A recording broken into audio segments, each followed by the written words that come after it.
Chegamos nos capítulos 6 e 7 de João. E aqui no início do 6 há a multiplicação dos pães e dos peixes. E depois Jesus manda os discípulos partir e ele fica. E depois ele alcança eles andando sobre as águas. Aí no outro dia, quando a multidão viu que Jesus não estava ali, viu que ele não tinha ido nos barquinhos, olha que coisa, João fala de coisas muito grandes, celestiais aqui. Capítulo 6 de João fala sobre comer a carne de Jesus e beber o sangue, fica parecendo que é canibal. É uma coisa assim impressionante, assim, espiritualmente muito forte, um diálogo aqui. Mas tem uma coisa muito prática, ele fala que a multidão viu que os discípulos partiram nos barcos, que Jesus não partiu com eles, e eles queriam vir à força para fazer ele rei, ele saiu do meio deles, e aí eles pegaram outros barquinhos e foram também, e quando encontraram ele já estava lá, eles falaram assim, como que o senhor chegou aqui? Olha aqui, ó, versículo 25. Achando-o no outro lado do mar, perguntaram-lhe, Rabi, quando chegaste aqui? Qual a resposta da pergunta? Eu vim andando sobre as águas.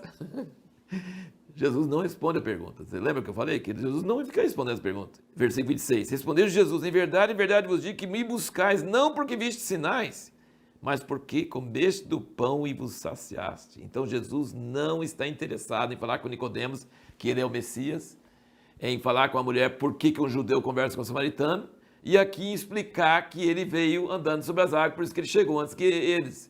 Ele não está interessado nessas coisas. Ele foi falar, vocês estão me procurando por quê, hein?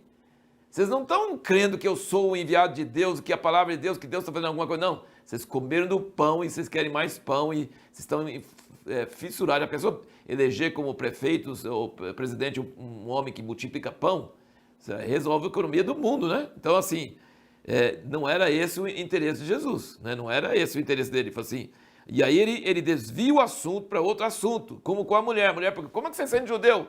Me pergunta, me pede água. Judeu nunca conversa com a mulher samaritana e ainda mais pedir água. Isso é absurdo. Jesus não responde. Ele falou, se você soubesse quem eu sou, então ele está sempre jogando o fato, não para os milagres em si, mas dizendo que os milagres mostram que ele é o Filho de Deus e que a pessoa precisaria crer nisso, né? E aí a samaritana, porque a samaritana, ela falou assim, você é maior que nosso pai Jacó, que nos deu esse poço? Entendeu? Ela já começou com a resposta religiosa de samaritano. E aqui os judeus, como era judeu, não era samaritano, o que eles falaram? Eles falaram assim, uai, que sinal você opera? Eles comeram do pão, por que estão pedindo sinal agora? Que sinal tu operas para a gente crer no Senhor? Vocês não viram? Aí eles falam assim, nossos pais comeram maná no deserto e nós somos filhos de Abraão e somos dirigidos por Moisés e nós recebemos pão do céu e grande coisa. E para que a gente vai crer em você? Entendeu? Então a samaritana jogou para o povo de Jacó e os judeus jogaram para o maná no deserto que os pais deles comeram.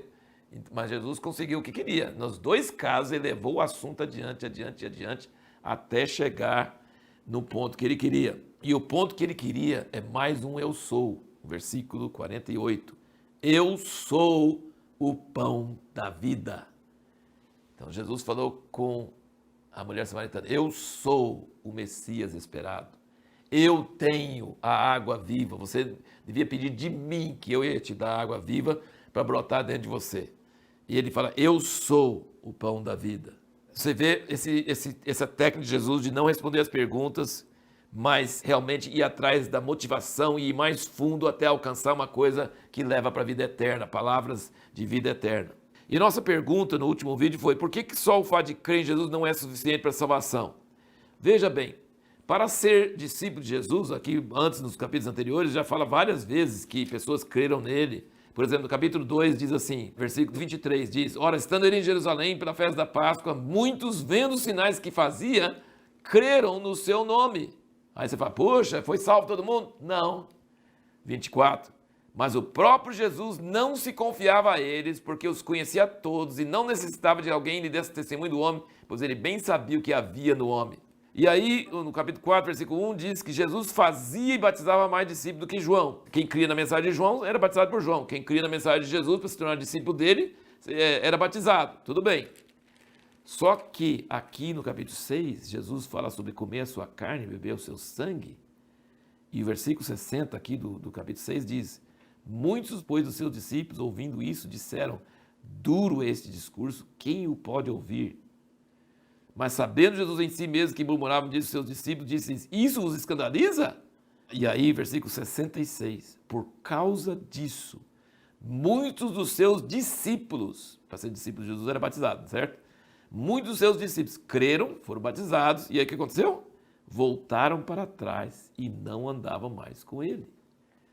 Então, você percebe que crer em Jesus, ele fala várias vezes, quem crê em mim e crê naquele que me enviou, tem a vida eterna. Então, crer em Jesus, você fala assim, como que faz assim? Só crer em Jesus não é suficiente? Só crer em Jesus não é suficiente, sabe por quê? Porque você pode crer para ser curado, você pode crer, mas não confessar ele porque está com medo de ser perseguido, que é o caso, você vai ver muitos aqui, crer em Jesus, mas não confessar de medo de ser perseguido. Você pode crer assim e até ser batizado e não seguir ele mais, porque a mensagem dele é muito dura, muito difícil, muito escandaloso, entendeu? E é mesmo aquela parábola do semeador. Muitos, assim, brotaram rapidamente, mas veio o sol, queimou, entendeu? Então, assim, só crer não é suficiente. Aí no versículo 69 do 6, Pedro diz, nós já temos crido, Jesus tinha perguntado para eles no 67, quereis vós também retirar-vos? Ele está dizendo assim, muitos largaram de deixar de seguir, ele falou para os 12, vocês também querem ir? Jesus não estava querendo segurar ninguém, né? E aí Simão Pedro responde para ele assim, respondeu-lhe Simão Pedro, Senhor, para quem iremos nós? Tu tens as palavras da vida eterna. E nós já temos crido e bem sabemos que tu és o Santo de Deus. Então, o que você precisa além de crer em Jesus para ser salvo? Perseverar crendo. Perseverar crendo. Não adianta só crer uma vez. Precisa continuar crendo. Não adianta só crer uma vez. Tem que perseverar crendo. E Jesus tinha muitos discípulos que creram e depois deixaram de crer. Ou às vezes crê para receber uma cura, mas nunca mais quer nada a ver com Jesus. E aqui nós vemos no 7, aqui no início do 7, estava próximo à festa dos judeus, versículo 2, a dos tabernáculos. Disseram-lhe então seus irmãos, retire-te daqui e vai para a Judéia, para que também os teus discípulos vejam as obras que fazes. Porque ninguém faz coisa alguma em oculto quando procura ser conhecido, já que faz essas coisas, manifeste ao mundo, pois nem seus irmãos criam nele. Disse-lhes então Jesus, ainda não é chegado o meu tempo, mas o vosso tempo sempre está presente.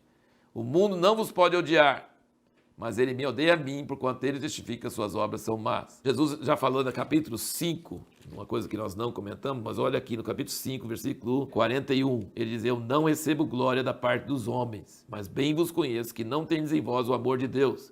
Eu vim em nome de meu Pai e não me recebeis. Se outro vier em seu próprio nome, a esse recebereis. Como podeis crer, vós que recebeis glória uns dos outros e não buscais a glória que vem do único Deus? Então os irmãos de Jesus estavam dizendo, já que você faz milagre, vai para a capital, vai para Jerusalém, se mostra lá, mostra seus sinais, apareça, faz as pessoas crerem em você. Você quer ser conhecido? Jesus falou assim, eu não estou querendo ser conhecido, eu não quero glória, eu quero a glória do meu Pai, eu não posso ir a hora que eu quiser, com o propósito que eu tenho. Então, assim, você percebe que crer em Jesus exige não procurar glória para si mesmo. Isso é uma coisa muito forte. Agora, uma coisa que eu quero dizer para vocês é o seguinte. Em Atos 1,14, você vai descobrir que os irmãos de Jesus estavam junto com os discípulos, esperando o Espírito Santo cair no dia de Pentecostes. Então, esses irmãos não criam em Jesus aqui, mas depois os irmãos de Jesus estavam com a mãe e com Jesus e com seus discípulos lá naqueles 120 no cenáculo, orando para receber o Espírito Santo. Então, eles não criam agora, mas depois eles iam passar a crer. Aí você vê aqui no versículo 15 do 7. Então, os judeus se admiravam, dizendo, como sabe esse letras sem ter estudado? Quer dizer, esse Galileu, versículo 42, não diz a Escritura que o Cristo vem da descendência de Davi e de Belém, a aldeia onde era Davi? E Jesus não falou com eles, seus trouxa, olha a minha certidão aqui, eu nasci em Belém. Não. Ele deixou eles pensando que ele nasceu em Nazaré, que ele é Galileu. Então Jesus não tinha interesse de esclarecer as dúvidas e tirar as coisas para as pessoas crerem nele por causa de motivos naturais, né? E os fariseus, como que você sabe tantas letras? Como ele conhece tanto? Sendo que ele é um caipira da Galileia, né? E finalmente aqui você vê no versículo 37, fala, ora, no último dia, o grande dia da festa, Jesus pôs-se em pé e clamou, dizendo, se alguém tem sede, venha a mim e beba. Quem crê em mim, como diz a Escritura, do seu interior correrão rios de água viva. Ora, isso ele disse a respeito do Espírito que haviam de receber, os que nele crescem, pois o Espírito ainda não fora dado, porque Jesus ainda não tinha sido glorificado. Então aqui é o único lugar mais claro nos evangelhos que explica que João Batista falou, esse batiza com o Espírito, e Jesus não batizou ninguém com o Espírito. mas ia ser batizado no Espírito depois que ele morresse e ressuscitasse e fosse glorificado. E a pergunta que nós vamos fazer para o próximo vídeo é: o que mais fazia Jesus ficar alegre e exultante